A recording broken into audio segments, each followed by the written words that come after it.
Hi friends. I don't know what's here for you, what's here for us, so let's find out. I tried really hard to find something that would inspire me as far as a topic to share. It's so much fun every now and then when I have some kind of a clue about, what's coming forth. But try as I might, I'm drawing a total blank. So here I am. You'd think with over 1,000 videos up, I would be over any discomfort with not knowing what the heck I was going to say. I guess not. Maybe it proves mind is still alive here. I don't know. Anyway. Even though there haven't been solar storms, I've still been, feeling somewhat burdened, heavy, sleeping a lot. It's been improving. Today was a better day, and yesterday was better than the day before. So, that's why you're seeing my body instead of one of my video toys. But I sure don't feel on top of my game. And I guess I feel a little bit awkward about the personal sharing on the mystical union thing. That surprised me, but I think you could tell by the flame, by the energy flowing through it, that I was pretty much on fire. And that's what was going to speak itself, and so it did. So, I don't know, how are you doing? I wish we all were doing better on the one hand. On the other, hey, if the big changes that I think are being made are happening in the midst of all of this feeling heavy and so on, if this is got anything to do with our changing into human 2.0, then bring it on. Let's get on with it. The way things are and the way they have been for the last several thousand years is just unacceptable. But I still find things to be on a constantly rising, an upward spiral. Now, I suppose one can ride the spiral up or down. And we probably backslide a little bit now and then, but for the most part, there are so many of us that are just headed up. I think that we can identify ourselves by the detachment that's going on in us and around us. I think it's a sure sign of rising up in frequency. I don't know when we'll reach the magical frequency or whatever it is, when it'll be the full shift from one dimension to the next, the tipping point. I think we've reached one kind of a tipping point, and that one is having enough people making the shift personally, day to day, incrementally. I'm just certain in my heart that we have enough people. I believe it was somewhere in the neighborhood of 4 or 5% participation in the Revolutionary War. Not even 10% of the people fought to make the U.S. to gain her independence.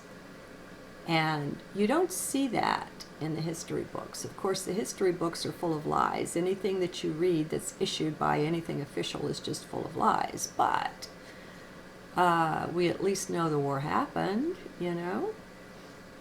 Anyway, it does not take a lot of people in order to make a massive change, such as the experimentation done with the meditators and carefully studying the statistics of violence and hospital admissions and all kinds of things during the time of the meditations.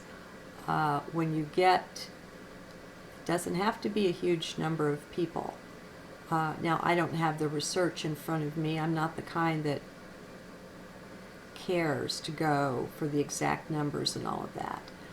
But I remember reading and hearing that it's a very small percent that's required in order to turn around. And if you haven't heard about these, they would have experienced meditators go to a certain place, and they would be given a schedule when to meditate and for how long and that kind of thing.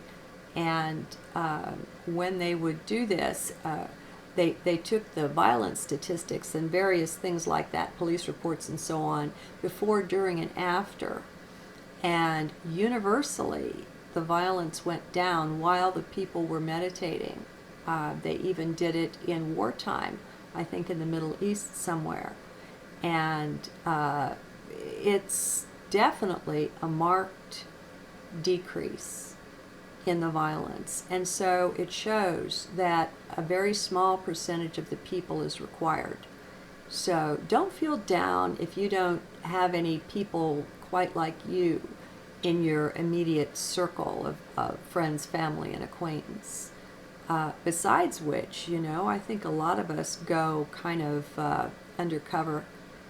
People around here don't know anything about me. My brother and his family lives just a stone's throw away. They just know that Aunt Teresa's kind of nuts, but they don't know me. Nobody does. Well, that's okay. You know me. You know me better than my family. And so we're enough.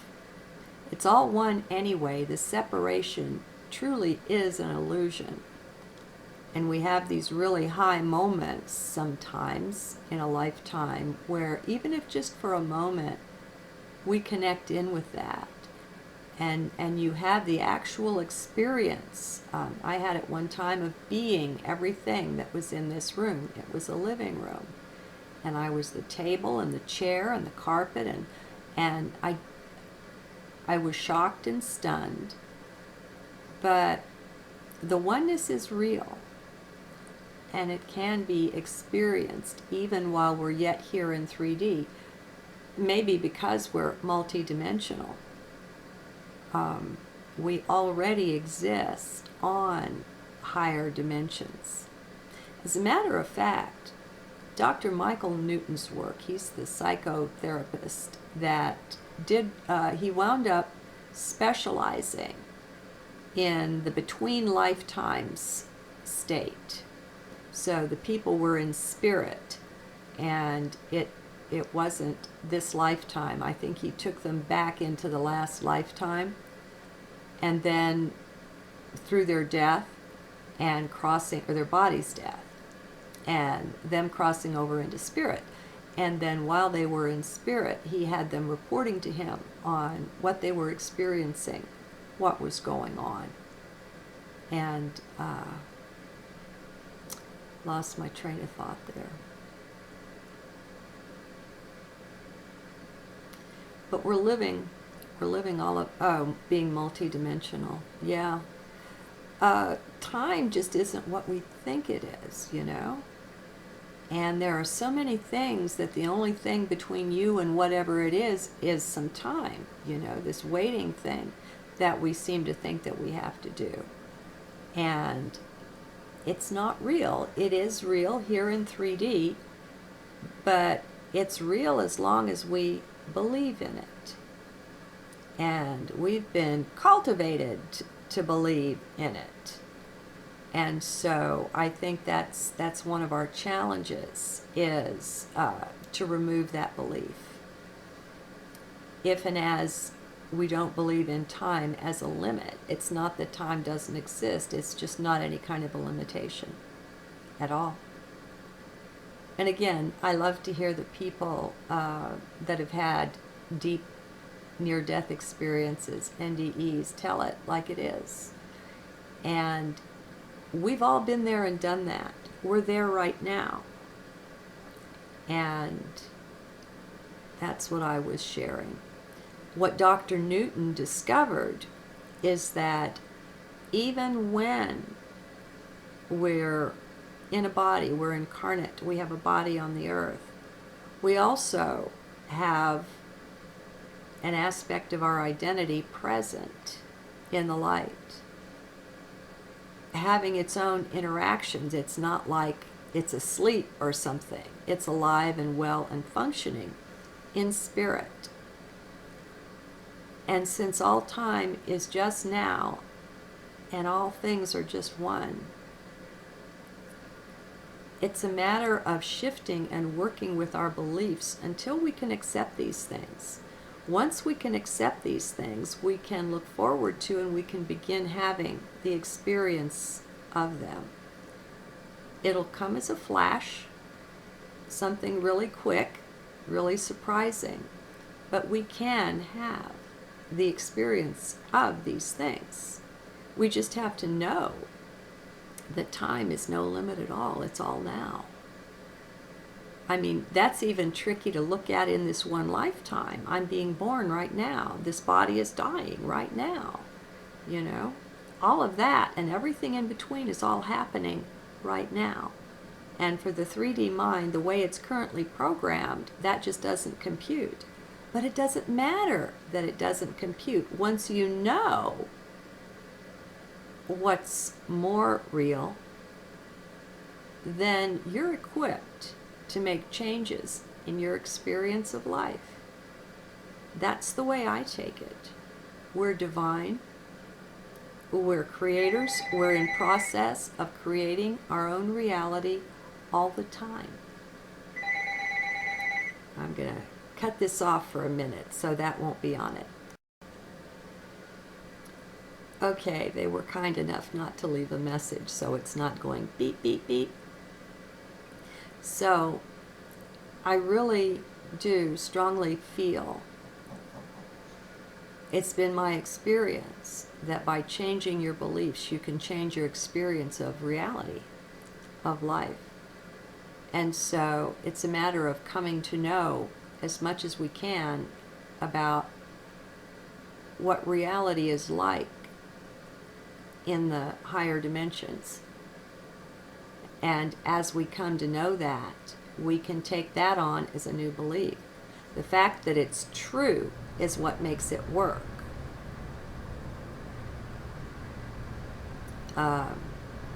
We can, we create a false reality all the time. That's how we've been programmed, is to create the chaos and the sense of separation and anxiety and war and fear and all the rest of it, we don't realize, we haven't yet realized, but I hope you do, that we are creating that. It's the biggest influence to cause this is the television, but that's not all. I mean, our education and the way our parents were raised, and so that the way they raised us, all the beliefs, they sincerely believe, the teachers sincerely believe what they're teaching for the most part. It doesn't help that it's wrong, but as long as we believe it, based on our belief, we'll sustain it. And so this is the whole thing with being empty. If we can just let loose everything that we believe, if we can begin to hold it feather light and not grasp anything too tightly, if we're willing to have the rug pulled out from under us, then it will be at some point. And it can be awkward and confusing and even a little frightening for a bit. But when we touch bases in heart,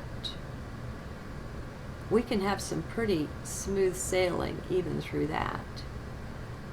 Love is the bottom line, and when you're immersed in that, you just don't have any worries.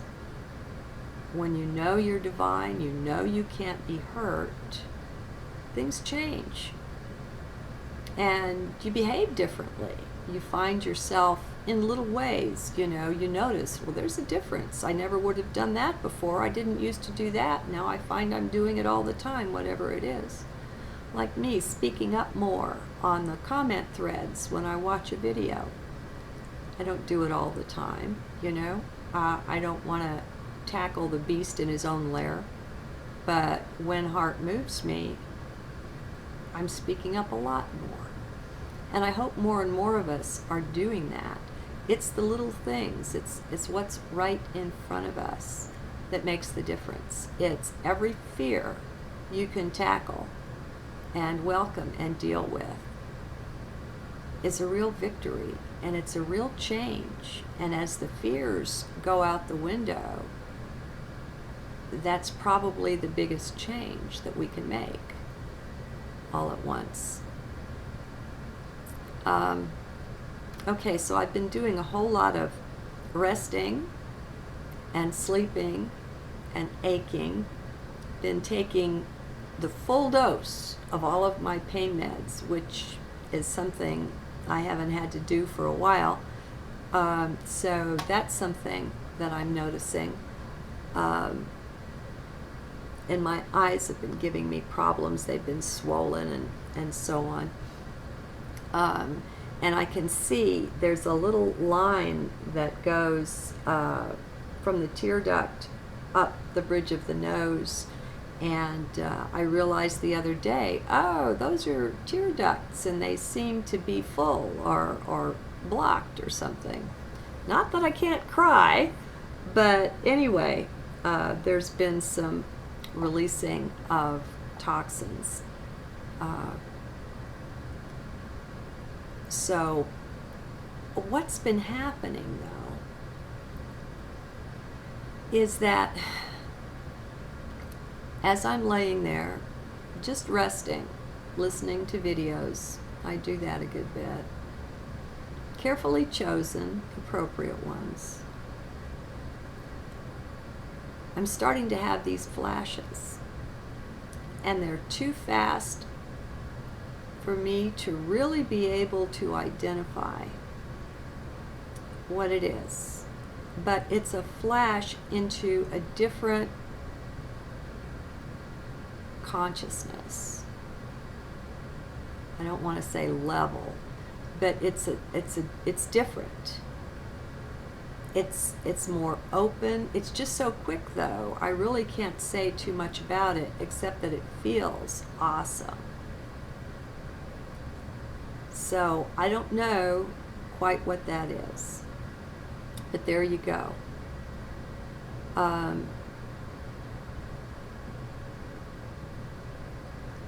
And I don't know, are you continuing to get more and more sensitive to ESP, to what someone's thinking, to maybe even communication with your spiritual guides or your own higher self? I think I'm sensing that. Oh, I'll give you a link, those of you that are interested in life elsewhere, UFOs and that sort of thing. This he's in Australia. A lot of really neat people in Australia and in Canada, Per capita, there's a lot of neat folks there. His first name is Bright, B-R-I-G-H-T, and his last name is Garlick, only with a C-K at the end instead of just a C. Interesting name, huh? And he did a 4-part video on a UFO, an ET experience that he had in 2011. And he's totally sincere. I think he's a social worker, himself. So I think he's got a counseling background. He's well educated. He's well spoken. I love his long hair. I mean, he's got awesome hair.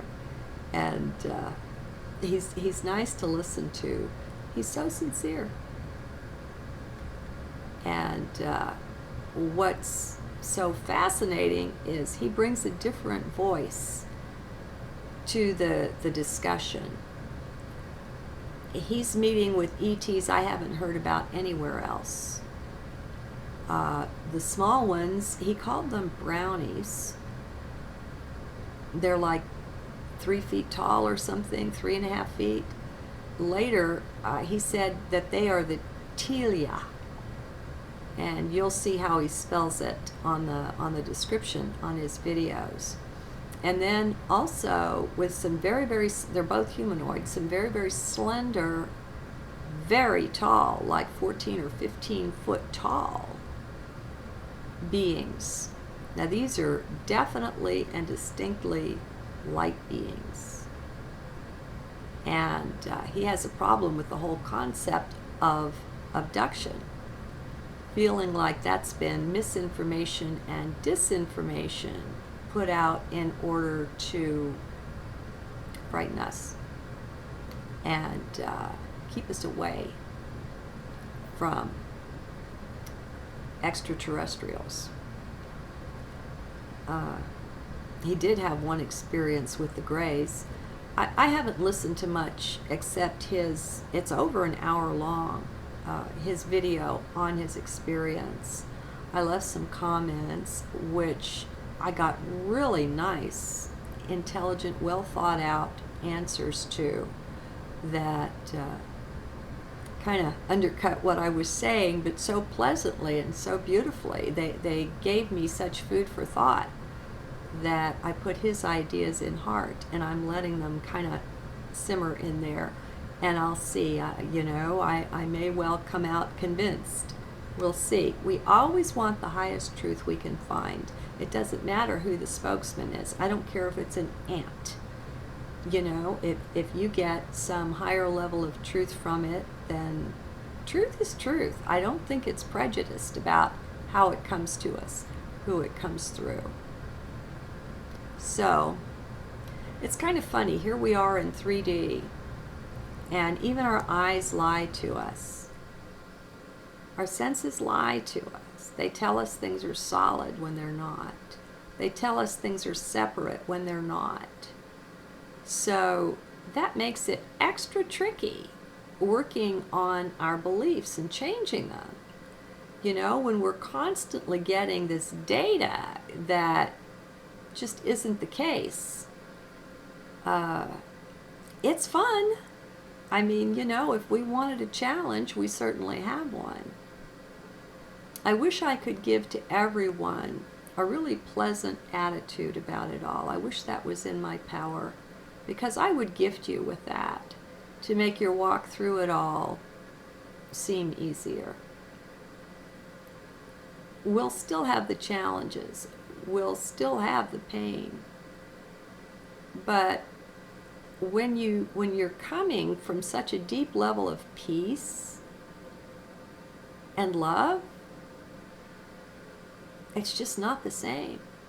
You don't stress, you don't fret, you don't worry, for the most part. It's just better. Everything goes better with a positive attitude, or with being in heart. So I'll give you a link to Bright's report. He's got a blog. I think his written blog on WordPress is his main thing. Like I say, I don't know. My eyes haven't been good enough to read, so I haven't been able to read it. I made the text get as big as I could make it on the computer, and still it just wasn't going to go. And I even have some drops. These are MSM drops from something or another organics, so it's not like it's, Refresh Tears or something like that. But even so, it's been a challenge for my eyes. All right, have I covered enough? I think maybe I have. I have one more written journal, which I'll go ahead and record here so that I can put it up the next day. And I guess I'll send you off with blessings and namaste.